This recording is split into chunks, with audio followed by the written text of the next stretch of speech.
Assalamualaikum warahmatullahi wabarakatuh. Kami dari kelompok 10 akan memaparkan video presentasi mengenai materi mendirikan usaha kecil. Untuk memenuhi tugas mata kuliah kewirausahaan, dosen pengampu Dr. Lulu Indarti MPDI. Berikut video penjelasan dari kami. Saya Novi Fatmawati, NIM 12620920284 akan menjelaskan mengenai pengertian usaha kecil.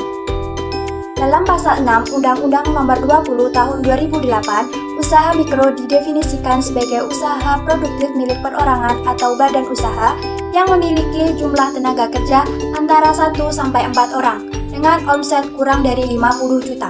Sedangkan usaha kecil didefinisikan sebagai kegiatan usaha produktif mandiri yang dimiliki oleh perorangan atau badan usaha yang bukan bagian dari usaha menengah atau besar dengan mempekerjakan 5-19 orang dan memiliki investasi termasuk tanah dan bangunannya serta satu lokasi dengan tempat tinggal pemilik usaha bernilai 50 juta sampai 1 miliar.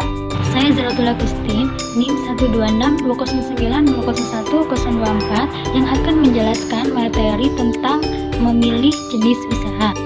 Ada beberapa poin-poin yang dapat dipertimbangkan dalam menentukan jenis usaha yang tepat, antara lain 1. Koperasi, 2. Perusahaan dagang, dan yang ketiga perseroan terbatas. 1. Koperasi. Yang dimaksud dengan koperasi adalah yang berupa koperasi simpan pinjam dan dapat dimanfaatkan sebagai modal. Dalam koperasi ini, para anggotanya dimudahkan dalam pemenuhan kebutuhan harian dengan harga yang lebih murah dari toko lain. Dan sebagai produsen, yang mana anggota memiliki hak milik koperasi, anggota dapat memperoleh keuntungan dari penjualan barang-barang koperasi. Intinya adalah, dengan adanya koperasi ini dapat membantu anggota untuk mengelola keuangan agar lebih terkendali dari sifat konsumtif. 2. Perusahaan dagang. Yang dimaksud dengan perusahaan dagang merupakan bentuk perusahaan yang paling sederhana. Ada seorang pemilik perusahaan sebagai pimpinan dan jika dibutuhkan ada pula satu atau beberapa karyawan yang membantu. Bentuk usaha yang sederhana membuat perusahaan dagang lebih mudah dijalankan. Proses pendiriannya pun tidak rumit dan tidak banyak aturan yang mengikat. Akan tetapi, karena jenis usaha ini tidak berbadan hukum, maka biasanya sulit untuk mendapatkan tambahan modal. Perusahaan dagang yang sudah didirikan nantinya tidak hanya bermanfaat bagi perseorangan sebagai pemilik usaha saja, tapi juga bagi orang lain yang direkrut menjadi karyawan. Yang ketiga, perseroan terbatas. Yang dimaksud dengan perseroan terbatas adalah badan usaha yang mempunyai badan hukum.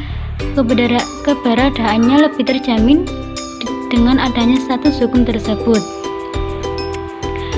Para mahasiswa yang tentunya berkompeten dapat bersekutu untuk menjalankan sebuah PT. Begitu pula dengan kalangan yang profesional di bidangnya dapat membentuk suatu PT yang terkait dengan keahlian masing-masing pihak. Sebuah PT yang pengelolanya mencakup seluruh penjuru Nusantara akan sangat berpengaruh besar bagi warga masyarakat di negeri ini, utamanya bagi warga masyarakat menengah ke bawah. Mendirikan sebuah usaha dapat menjadi alternatif untuk mempersiapkan masa peralihan di mana mereka akan lulus dan bukan lagi sebagai mahasiswa, sementara belum ada status kerja yang diemban dan atau juga bisa dilakukan dengan tujuan yang kontinu dan dikembangkan sebagai pekerjaan yang berkelanjutan. Saya Ibtidatul Arafah Az-Zahra, NIM 12620920273 akan menjelaskan materi tentang studi kelayakan usaha. Pengertian studi kelayakan usaha. Studi kelayakan bisnis atau usaha adalah kegiatan yang mempelajari secara mendalam bisnis yang akan dijalankan dalam rangka menentukan layak atau tidaknya usaha tersebut dijalankan. Studi kelayakan usaha atau juga disebut analisis proyek bisnis, yaitu penelitian tentang layak atau tidaknya suatu bisnis dilaksanakan dengan menguntungkan secara terus-menerus. Studi ini pada dasarnya membahas berbagai konsep dasar yang berkaitan dengan keputusan dan proses pemilihan proyek bisnis agar mampu memberikan manfaat ekonomis dan sosial sepanjang waktu. Dalam studi ini, pertimbangan ekonomis dan teknis sangat penting karena akan dijadikan dasar implementasi dalam kegiatan usaha. Hasil studi kelayakan usaha. Yang pertama, merintis usaha baru. Misalnya membuka toko, membangun pabrik, mendirikan perusahaan jasa, membuka usaha dagang, dan lain sebagainya. Yang kedua, kedua, mengembangkan usaha yang sudah ada, misalnya untuk menambah kapasitas pabrik, memperluas skala usaha, mengganti peralatan mesin, menambah mesin baru, memperluas cakupan usaha, dan lain sebagainya.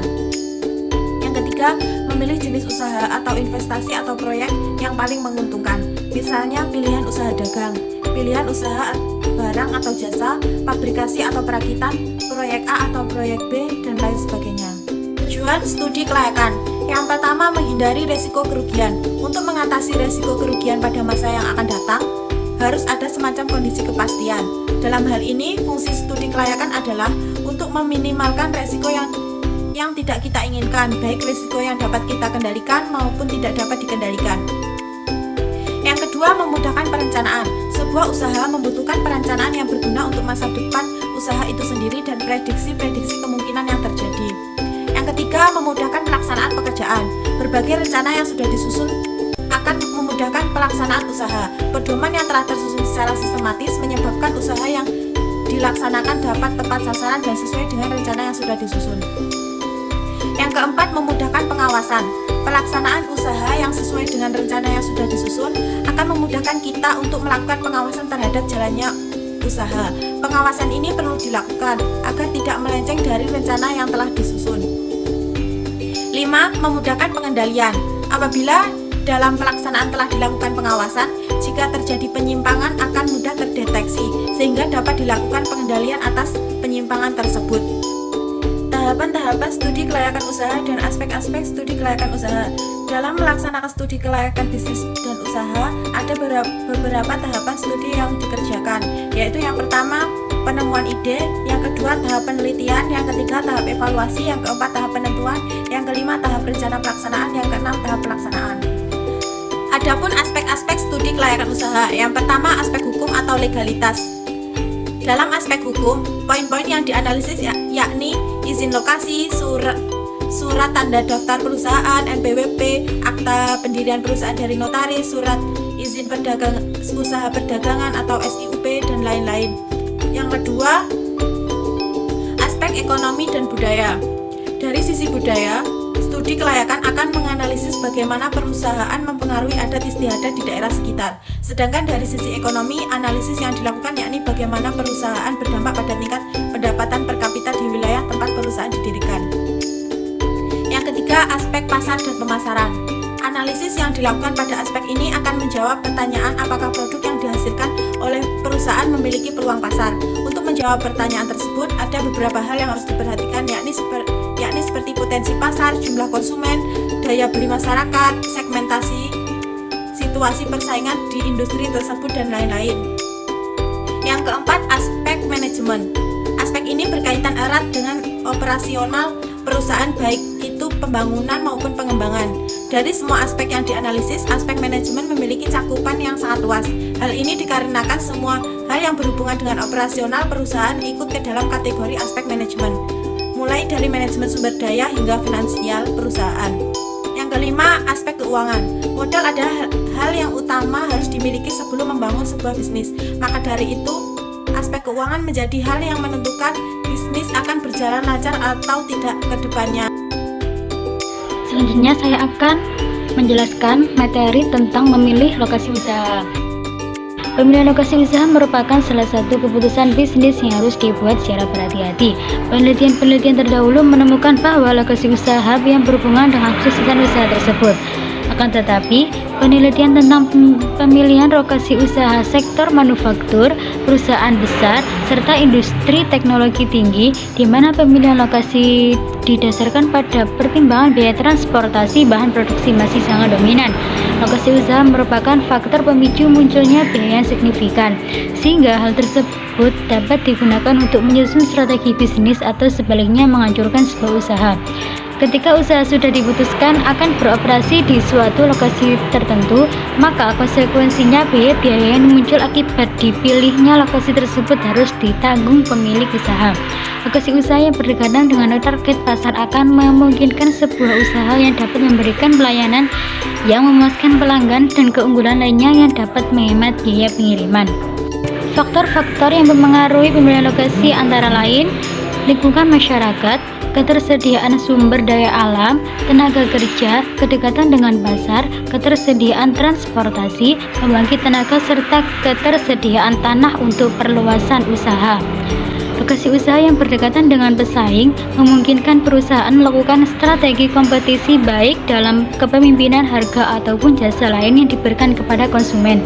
Pengusaha harus mengenali jumlah dan ukuran besar pesaing serta situasi pesaing yang ada di wilayah tersebut.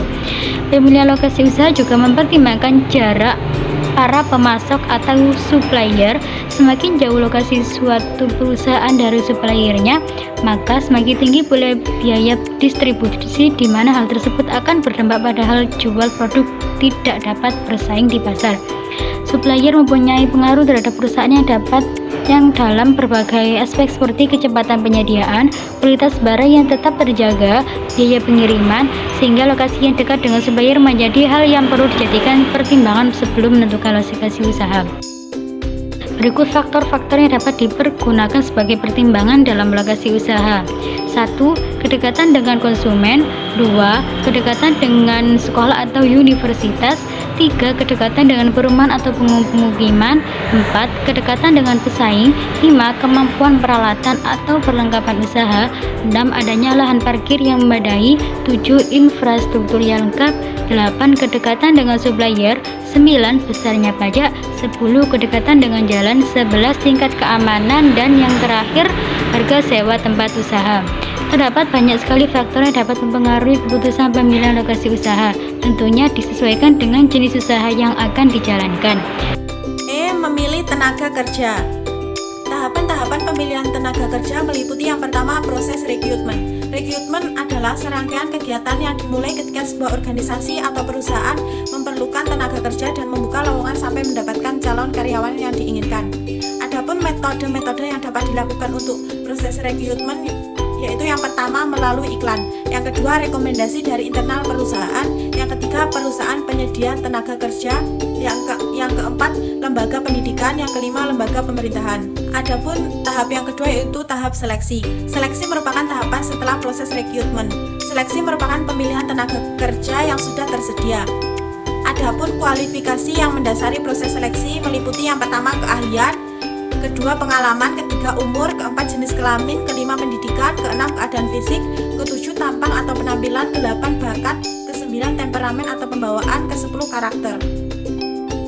Saya, Novi Fatmawati, akan menjelaskan mengenai perizinan usaha. Pengertian izin usaha. Menurut Peraturan Menteri Koperasi dan Usaha Kecil Menengah Nomor 2 Tahun 2019, izin usaha adalah izin yang diterbitkan oleh lembaga OSS One Single Stop License atas nama menteri, gubernur, atau bupati atau wali kota setelah pelaku usaha melakukan pendaftaran dan untuk memulai usaha atau kegiatan operasional dengan mematuhi persyaratan. Peraturan Menteri Dalam Negeri Nomor 83 Tahun 2004 tentang pedoman pemberian izin usaha mikro dan kecil mendefinisikan izin usaha sebagai tanda catatan resmi yang diterbitkan oleh pemegang kekuasaan berdasarkan ketentuan undang-undang sebagai tanda keabsahan bahwa UMKM telah memenuhi syarat dan telah diizinkan untuk melaksanakan kegiatan usaha tertentu. Sehingga dapat disimpulkan bahwa izin usaha merupakan suatu bentuk dokumen resmi dari instansi berwenang yang menyatakan sah atau dibolehkannya seseorang atau badan usaha untuk melakukan suatu usaha atau kegiatan tertentu. Sehingga izin usaha sangat penting dalam pendirian usaha sesuai dengan bidang usaha yang akan dijalani. Manfaat perizinan usaha. Adanya perizinan usaha bagi pelaku usaha mikro dan kecil agar dapat berkontribusi secara lebih nyata dalam meningkatkan nilai tambah produksi, penyediaan barang dan jasa kebutuhan masyarakat, menyerap tenaga kerja, serta penumbuhan kewirausahaan. Adapun manfaatnya seperti A. Sarana pelindung hukum. Izin usaha sebagai legalitas membuat usaha terkonfirmasi secara sah di pemerintahan. Dengan demikian, pemilik usaha dapat menjalankan operasional bisnis secara aman dan nyaman. Tidak perlu khawatir terhadap ancaman lain seperti penertiban oleh Satpol PP maupun pembongkaran. Yang kemudian, B. Sarana penunjang perkembangan usaha. Dengan mengantongi izin, sebuah usaha dapat dengan mudah dapat mengembangkan usaha yang sedang berjalan. Setiap usaha tidak terlepas dari tambahan atau kebutuhan modal yang lebih. Izin usaha ini dapat digunakan sebagai salah satu syarat pengajuan tambah modal dari perbankan atau lembaga lainnya. Kemudian yang C yaitu syarat mengikuti tender dan lelang. Dalam usaha yang kegiatannya berkaitan dengan tender dan lelang, suatu proyek misalnya usaha produksi dan pengembangan perumahan yang menetapkan syarat perizinan bagi pelaku usaha dalam mengikuti kegiatan lelang. Perizinan ini diperlukan untuk meyakini pembeli dan peminat atas usaha yang ditawarkan sebagai bukti keabsahan usaha yang dimiliki. Kemudian D. Sarana mengembangkan usaha memasuki level internasional. Adanya izin usaha memudahkan pemasaran produk dalam lingkup nasional maupun internasional. Lalu memudahkan dalam ekspor dan impor produk. Hal ini karena izin usaha menjadi syarat dalam melakukan kegiatan ekspor dan impor. E. Sarana peningkatan kredibilitas dan promosi.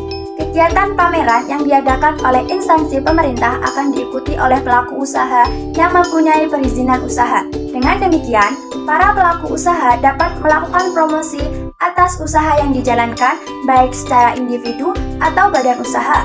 Perizinan usaha yang secara resmi telah tercatat di pemerintahan ini membuat kredibilitas usaha semakin tinggi, serta masyarakat tidak akan ragu lagi untuk memilih produk atau jasa yang ditawarkan. F. Memperoleh pendampingan usaha dari pemerintah. Pemerintah seringkali mengadakan beberapa program pendampingan bagi pelaku usaha kecil untuk mengajak mereka dalam mengembangkan inovasi produk serta usahanya. Pendampingan ini berupa workshop, seminar, penyuluhan langsung ke lokasi usaha, dan lain-lain. Jenis-jenis izin usaha. Dalam mendirikan badan usaha diperlukan dokumen dan izin usaha yang sesuai dari jenis usaha yang akan dijalankan. Artinya, setiap jenis badan usaha memerlukan sejumlah dokumen atau izin yang berbeda. Adapun jenis-jenis izin usaha tersebut yaitu: yang pertama, Sertifikat Halal Majelis Ulama Indonesia atau MUI. MUI merupakan sertifikat yang menyatakan suatu produk tidak mengandung unsur-unsur diharamkan dalam Islam. Diatur dalam Undang-Undang Nomor 33 Tahun 2014 tentang jaminan produk halal yang dikeluarkan oleh Departemen Agama.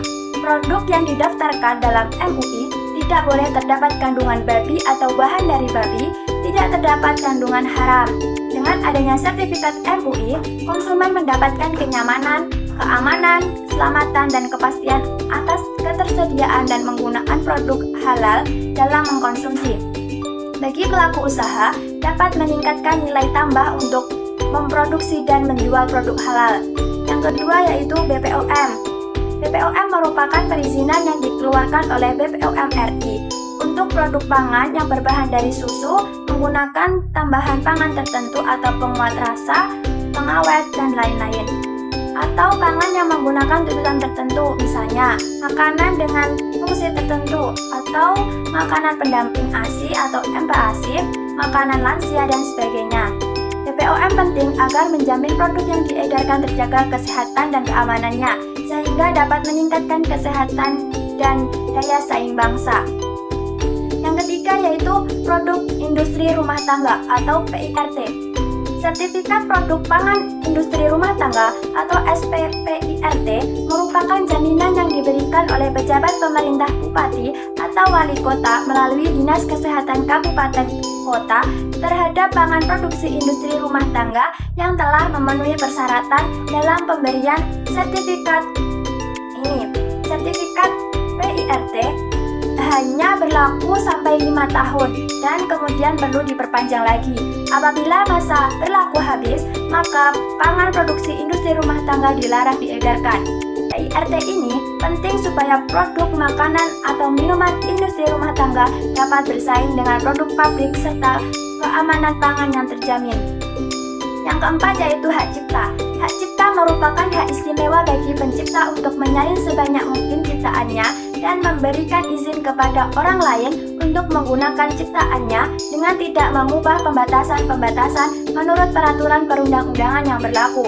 Pendaftaran hak cipta tidak wajib dilakukan, namun jika didaftarkan maka akan menjadi bukti awal di pengadilan jika terjadi masalah di kemudian hari. Dasar hukum mengenai hak cipta tercantum dalam Undang-Undang Nomor 19 Tahun 2002, Kepres Nomor 74 Tahun 2004 tentang pengesahan Traktat WIPO mengenai pertunjukan dan rekaman suara tahun 1996. Kemudian Undang-Undang Nomor 28 Tahun 2014 tentang hak cipta dan lain-lain. Pendaftaran hak cipta dilakukan langsung ke kantor pusat, yaitu Direktorat Jenderal Hak Rekayasa Intelektual yang berada di Jakarta Selatan. Sementara untuk yang berada di daerah dapat dilakukan di kantor wilayah Kementerian Hukum dan HAM RI atau HKI dan secara online melalui website ehakcipta.gip.go.id. Yang kelima yaitu merek. Merek merupakan suatu yang menandai produk atau jasa tertentu, dapat berupa susunan kata, gambar, nama, susunan warna, kata, huruf, angka, maupun kombinasi dari unsur-unsur tersebut yang memiliki ikon atau daya pembeda digunakan untuk kegiatan perdagangan. Pendaftaran merek dapat langsung ke Direktorat Jenderal Hak Kekayaan Intelektual atau melalui kantor wilayah Kementerian Hukum dan HAM RI di seluruh Indonesia. Bisa juga dengan pendaftaran online melalui registrasi akun merek.ggip.go.id. Yang keenam yaitu izin mendirikan bangunan atau IMB. IMB adalah perizinan dari pemerintah kota kepada pemohon untuk mendirikan bangunan baru, merehabilitasi, dan memugar dalam rangka melestarikan bangunan. Tujuannya untuk menciptakan tata letak bangunan yang teratur, nyaman, dan sesuai peruntukan tanah. Dengan IMB diharapkan tercipta keserasian dan keseimbangan antara lingkungan dan bangunannya. Maka masa berlaku IMB selama bangunan tersebut berdiri dan tidak mengalami perubahan bentuk dan fungsinya. Yang ketujuh yaitu SITU, Surat Izin Tempat Usaha, dan HO atau Surat Izin Gangguan. Terdapat beberapa usaha yang tidak mengharuskan membuat SITU dan HO. Misalnya, dalam usaha catering kecil tidak perlu mengurus HO. Hal ini karena usaha yang tengah dilakukan masih dalam kondisi tidak terlalu besar, sehingga hanya cukup membuat SITU saja. SITU adalah pemberian izin tempat usaha kepada seseorang atau badan usaha yang tidak menimbulkan gangguan atau kerusakan lingkungan di lokasi tertentu yang dikeluarkan oleh Pemda setempat atau kota madya atau kabupaten. Sedangkan surat izin gangguan atau HO adalah pemberian izin tempat usaha kepada perusahaan atau badan di lokasi tertentu yang dapat menimbulkan bahaya, gangguan, atau kerusakan lingkungan. HO sendiri dibuat ketika usaha yang kita jalankan memerlukan tempat yang cukup besar dalam usaha tersebut. Aktivitas yang dilakukan dapat mengganggu lingkungan sekitar, sehingga HO diperlukan dalam membangun sebuah usaha untuk mengembangkan usaha tersebut. Yang kedelapan yaitu Surat Izin Usaha Perdagangan atau SIUP. SIUP merupakan surat yang diperlukan untuk menjalankan suatu usaha yang dikeluarkan oleh Dinas Perindustrian dan Perdagangan Kota atau wilayah domisili perusahaan tersebut. Surat ini berlaku selama perusahaan tersebut masih terus berjalan. SIUP dibedakan menjadi 3 golongan. Yang pertama, SIUP besar, untuk perusahaan dengan modal dan kekayaan di atas 500 juta rupiah. Kemudian, SIUP sedang, untuk perusahaan dengan modal dan kekayaan di atas 200 juta rupiah sampai 500 juta rupiah. Dan yang terakhir yaitu SIUP kecil, untuk perusahaan dengan modal dan kekayaan di bawah 200 juta rupiah. Dalam mengurus SIUP, kita tinggal menuju ke kantor Dinas Perindustrian dan Perdagangan Daerah bagian perizinan. 9. Akta Pendirian Usaha. Pendirian badan usaha yang berbadan hukum seperti firma, persekutuan komanditer atau CV, dan perseroan terbatas atau PT perlu membuat kesepakatan antara para pemilik modal yang dituangkan dalam akta pendirian perusahaan, di mana dalam pembuatannya di hadapan notaris. Pembuatan akta pendirian dilakukan oleh notaris yang berwenang di seluruh wilayah Indonesia untuk selanjutnya mendapatkan persetujuan dari Menteri Kemenkumham.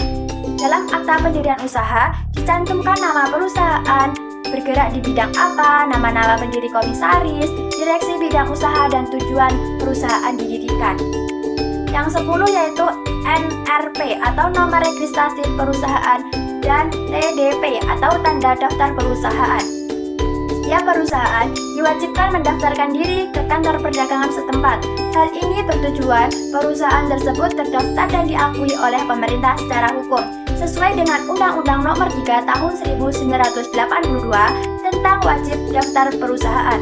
Setelah mendapatkan NRP atau TDP, kita dapat mencantumkan tersebut di bawah nama perusahaan atau dalam dokumen-dokumen perusahaan. Yang 11 yaitu NPWP atau nomor pokok wajib pajak. NPWP merupakan nomor yang diberikan kepada wajib pajak sebagai identitas wajib pajak pada administrasi perpajakan yang diberikan oleh kantor pelayanan pajak sesuai dengan domisili wajib pajak. Fungsi dari NPWP adalah sebagai tanda pengenal atau identitas bagi wajib pajak dalam melaksanakan hak dan kewajibannya perpajakan atas penghasilan yang telah diperoleh untuk mengurus keperluan izin usaha. Dalam mengurus NPWP dapat dilakukan dengan mengunjungi kantor pelayanan pajak di daerah masing-masing atau mendaftarkan secara online. Yang kemudian 12 yaitu izin domisili atau surat keterangan domisili. Keterangan domisili usaha dapat diperoleh dari kantor kelurahan setempat, kemudian kantor kecamatan sesuai domisili perusahaan itu terletak melalui camat juga mengeluarkan surat keterangan yang sama. Diperlukan salinan akta perusahaan dan salinan perjanjian sewa menyewa apabila tempat tersebut menyewa, sedangkan salinan sertifikat tanah dan IMB jika tempat tersebut milik sendiri. Kadang-kadang juga diperlukan salinan bukti bayar PBB apakah sudah lunas atau belum. Ke-13 yaitu surat izin usaha industri atau SIUI. Izin usaha industri adalah izin yang digunakan untuk mendirikan usaha industri yang ditetapkan oleh wali kota. SIUI diperlukan dalam perusahaan atau usaha yang bergerak dalam bidang industri. Perolehan SIUI diperoleh dari Departemen Perdagangan dan Perindustrian. Dan terdapat izin usaha lain seperti izin usaha tambang yang diperoleh dari Departemen Pertambangan, izin usaha perhotelan dan pariwisata diperoleh dari Departemen Pariwisata, Pos dan Telekomunikasi, kemudian izin usaha farmasi dan rumah sakit yang diperoleh dari Departemen Kesehatan, kemudian izin usaha peternakan dan pertanian yang diperoleh dari Departemen Pertanian, serta jenis izin-izin usaha yang lain. Proses pendirian usaha. Dalam pendirian suatu usaha tergantung pada jenis badan usaha yang dipilih. Terdapat badan usaha yang hanya memerlukan beberapa dokumen saja, namun juga terdapat badan usaha yang memerlukan dokumen yang lebih banyak. Persyaratan yang harus dipenuhi oleh setiap badan usaha berbeda, sehingga waktu yang dibutuhkan untuk masing-masing badan usaha juga berbeda-beda pula. Dalam lingkup usaha mikro kecil menengah atau UMKM, terdapat aturan tentang perizinan usaha mikro dan menengah yang tercantum dalam Peraturan Presiden Nomor 98 Tahun 2014, di mana untuk izin UMKM hanya terdiri dari 1 lembar dan dapat diterbitkan hanya dalam 1 hari oleh kecamatan. Di samping itu, pendaftaran izin usaha juga dapat dilakukan secara daring atau online dengan membuat akun OSS dengan memasuki laman www.oss.go.id dan mengikuti ketentuan yang sudah tertera. Dalam memperoleh izin usaha mikro kecil atau IUMK sesuai Peraturan Menteri Perdagangan Republik Indonesia tahun 2014 nomor 83 diperlukan beberapa persyaratan seperti yang pertama mengisi formulir yang di dalamnya berisi nama, nomor KTP, nomor telepon, alamat, kegiatan usaha dan sarana yang digunakan dan jumlah modal usaha Anda di kantor kecamatan. Kemudian yang kedua yaitu surat pengantar dari RT RW terkait lokasi usaha atau ini disebut dengan SK domisili. Yang ketiga yaitu fotokopi KTP dan fotokopi KK. Terus kemudian fotokopi terbaru ukuran 4x6 sebanyak 2 lembar. Saya Nafi Fatmawati akan melanjutkan tentang modal usaha. Pengertian modal usaha.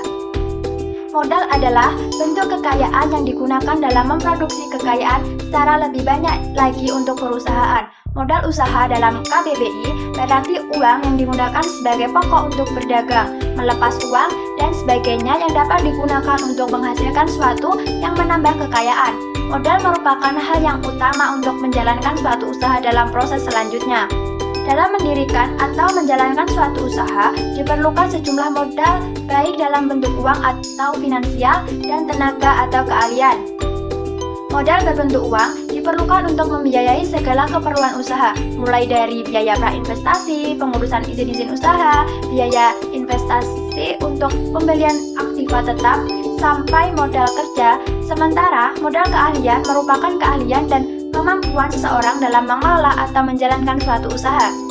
Besarnya modal usaha yang diperlukan tergantung dari jenis usaha yang akan dijalankan. Menilai kebutuhan usaha perlu dilakukan sebelum usaha tersebut dijalankan, sehingga dapat diperhitungkan apabila terjadi kekurangan dan dalam mencari dana yang lain. Macam-macam modal usaha. Modal usaha dibagi menjadi dua. Yang pertama yaitu modal investasi atau aset, dan yang kedua yaitu modal kerja. Modal investasi atau aset merupakan modal yang digunakan dalam jangka panjang dan dapat digunakan secara berulang-ulang. Biasanya berumur lebih dari 1 tahun dan dipergunakan untuk membeli aktiva tetap seperti tanah, bangunan, mobil operasional, dan mesin-mesin, peralatan, dan modal tetap lainnya. Sedangkan modal kerja merupakan modal yang digunakan dalam jangka pendek dan digunakan dalam beberapa kali dalam satu proses produksi, atau dalam kata lain, habis dalam 1 kali proses produksi. Modal kerja ini biasanya berjangka waktu tidak lebih dari 1 tahun dan dipergunakan untuk membiayai kegiatan operasional usaha seperti biaya bahan baku, biaya listrik, biaya air, biaya telepon, gaji, upah pegawai, dan lain-lain. Sumber-sumber modal usaha. Sumber modal usaha di sini digolongkan menjadi 3. Yang pertama modal sendiri, yang kedua modal asing atau pinjaman, yang ketiga modal campuran. Modal sendiri. Modal sendiri adalah modal yang berasal dari pemilik usaha atau perusahaan, yang termasuk dalam modal pribadi berupa tabungan, penjual atau menggadaikan aset seperti properti, kendaraan bermotor, emas, atau hal yang lain yang menguntungkan. Kemudian saham, laba, dan lain-lain. Modal sendiri memiliki beberapa kelebihan, yaitu tidak ada biaya seperti biaya bunga atau administrasi sehingga tidak menjadi beban dalam menjalankan usaha, tidak tergantung kepada pihak, tidak memerlukan persyaratan yang rumit dan tidak memakan waktu yang relatif lama, tidak memiliki kewajiban untuk mengembalikan modal, pemilik usaha berhak mendapatkan bagian secara penuh atas keuntungan yang dijalankan. Sedangkan kekurangan dari modal sendiri yaitu jumlah modal yang terbatas. Perolehan modal dalam jumlah tertentu dari calon pemilik baru relatif lebih sulit karena mereka akan mempertimbangkan kriteria dan prospek usahanya. Kemudian kurang motivasi. Dan terakhir, pemilik usaha atau para investor menanggung resiko kehilangan dana secara penuh jika usaha yang dijalankan mengalami kegagalan. Modal asing. Modal asing merupakan modal yang diperoleh dari pihak luar, pemilik usaha atau perusahaan yang biasanya berasal dari pinjaman jangka panjang atau pinjaman jangka pendek. Yang termasuk dalam modal asing berupa pinjaman dari yang pertama perbankan swasta atau pemerintah maupun asing. Kedua, pinjaman dari lembaga keuangan seperti penggadaian, modal ventura, asuransi, leasing, dana pensiun, koperasi, dan lain-lain. Yang ketiga yaitu pinjaman dari orang terdekat, misalnya seperti teman, keluarga, atau tetangga kita. Kemudian modal dengan mengikuti pelatihan, training, atau workshop yang disalurkan oleh Lembaga Pemberdayaan Ekonomi Organisasi Buruh, PBB, ILO, dan Lembaga Penyalur Kredit Usaha Rakyat atau KUR. Kemudian modal konsumen atau lebih dikenal dengan DP, seperti yang sering dilakukan pada usaha catering, sablon baju, atau usaha laundry. Kemudian sponsor dari website dengan cara menawarkan jenis usaha yang akan kita buat lewat salah satu situs crowdfunding. Misalnya kita bisa wujudkan atau Ayo Peduli. Situs-situs ini merupakan situs yang digunakan dalam mencari modal usaha dalam berbentuk online. Kelebihan modal asing atau pinjaman antara lain seperti jumlah tidak terbatas, motivasi usaha tinggi karena adanya beban untuk mengembalikan pinjaman. Selain itu, pengusaha juga akan berusaha menjaga image dan kepercayaan terhadap yang memberikan pinjaman. Kemudian, secara skala usaha dapat lebih besar.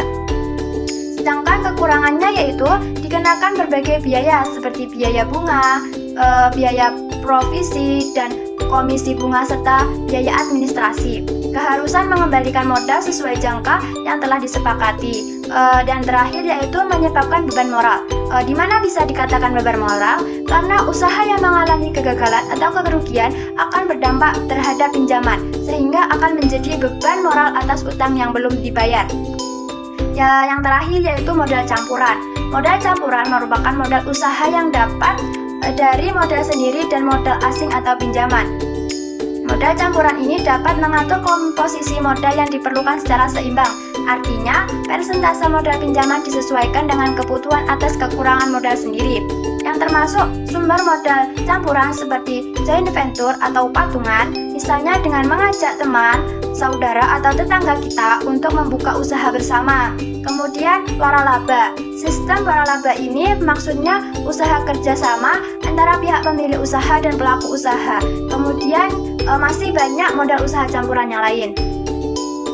Di samping itu, perlu kita ketahui bahwa modal-modal usaha tersebut bukan hanya berupa uang, akan tetapi juga terdapat modal usaha yang lain, seperti 1. Modal intelektual. Modal intelektual dapat diwujudkan dalam bentuk ide-ide sebagai modal utama yang disertai pengetahuan, kemampuan, keterampilan, komitmen, dan tanggung jawab sebagai modal tambahan. Dalam kewirausahaan, kreatif, inovatif, keterampilan, pengetahuan, dan kemampuan merupakan kompetisi inti wirausaha untuk menciptakan daya saing yang khusus agar memiliki potensi tawar-menawar yang kuat dalam persaingan. Kedua yaitu modal sosial dan moral. Modal sosial dan moral diwujudkan dalam bentuk kejujuran dan kepercayaan sehingga dapat berbentuk citra yang baik. Seseorang wirausaha yang baik biasanya memiliki etika wirausaha seperti kejujuran, memiliki integritas, menepati janji, kesetiaan, suka membantu orang lain, menghormati orang lain, warga negara yang baik dan taat hukum, mengejar keunggulan, serta bertanggung jawab. Yang ketiga yaitu modal mental. Modal mental adalah kesiapan mental berdasarkan landasan agama, diwujudkan dalam bentuk keberanian untuk menghadapi resiko dan tantangan. Dalam menjalankan sebuah usaha, tentunya tidak selamanya berjalan dengan lancar. Ada kalanya kita berada di atas dan adanya kala kita berada di bawah. Oleh karena itu, modal mental diperlukan dalam menghadapi segala kemungkinan dan resiko yang akan terjadi dalam kewirausahaan. Keempat, modal network atau community. Adanya relasi pertemanan yang kuat dan komunitas dapat dimanfaatkan sebagai kondisi pasar untuk memulai berwirausaha. Karena semakin banyak jaringan yang kita miliki, maka akan mempermudah kita dalam menjalankan usaha. Yang kelima yaitu modal hobi dan kesukaan. Banyak orang yang mempunyai hobi atau kesukaan sesuatu yang mendalam untuk diri mereka. Dari sinilah kita dapat mengembangkannya untuk memulai menjalankan bisnis dan mencari pasarnya. Kemudian yang keenam, modal nama. Banyak para wirausahawan memulai berwirausaha itu berasal dari nama mereka yang cukup terkenal. Menjual nama yang sudah terkenal ini akan mempunyai nilai jual tinggi untuk mencapai kesuksesan. Melalui kartu nama, menciptakan seminar-seminar, pelatihan-pelatihan, nama kita akan dikenal banyak orang. Dan yang terakhir yaitu modal informasi. Banyak juga yang sukses dengan modal informasi. Misalnya, broker yang mengetahui perbedaan harga, sumbernya, informasi sebelumnya, dan lain-lain. Misalnya kita menemukan sumber atau pemasok yang sedang dicari oleh kebanyakan toko, orang, atau saudara. Disinilah momen kita untuk mendirikan sebuah bisnis karena kita memiliki sebuah informasi. Itu tadi video presentasi dari kelompok 10. Apabila ada kesalahan kata, kami mohon maaf yang setulus-tulusnya. Sekian dari kelompok 10, kami ucapkan terima kasih. Wassalamualaikum warahmatullahi wabarakatuh.